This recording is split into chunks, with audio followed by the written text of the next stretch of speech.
भारत सरकार ने डिजिटल सेवाओं पर लगने वाले टैक्स यानी इक्वलाइजेशन लेवी को लेकर बड़ा फैसला किया है।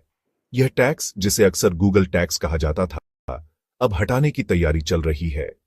भारत ने सबसे पहले 2016 में डिजिटल विज्ञापन सेवाओं पर 6% इक्वलाइजेशन लेवी लगाई थी। इसका मकसद था उन विदेशी डिजिटल कंपनियों को टैक्स नेट में लाना जिनकी भारत में कोई भौतिक उपस्थिति नहीं थी। इसके बाद 2020 में सरकार ने इसे और आगे बढ़ाते हुए 2% ई कॉमर्स लेवी भी शुरू की। लेकिन अब सरकार ने इसे चरणबद्ध और बहुत ही खामोशी से हटाने की तैयारी में है।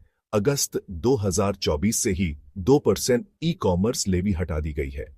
और अब वित्त विधेयक 2025 में प्रस्ताव किया गया है कि 1 अप्रैल 2025 से डिजिटल विज्ञापन पर लगने वाली 6% इक्वलाइजेशन लेवी को भी समाप्त कर दिया जाएगा। वित्त मंत्री निर्मला सीतारमण ने संसद में इस प्रस्ताव की पुष्टि की है।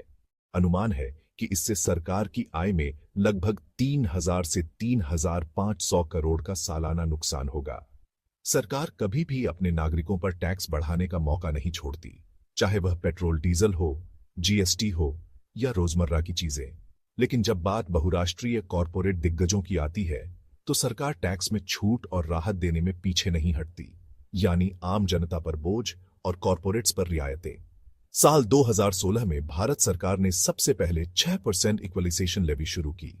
साल 2020 में इक्वलाइजेशन लेवी का दायरा बढ़ाकर 2% ई कॉमर्स लेवी लागू की गई। अगस्त 2024 में सरकार ने 2% ई कॉमर्स लेवी हटा दी। अप्रैल 2025 वित्त विधेयक में प्रस्ताव है कि 1 अप्रैल 2025 से 6% इक्वलाइजेशन लेवी को भी समाप्त कर दिया जाएगा। एक्सपर्ट्स का मानना है कि यह फैसला भारत और अमेरिका के बीच चल रहे टैक्स विवाद को सुलझाने का हिस्सा है।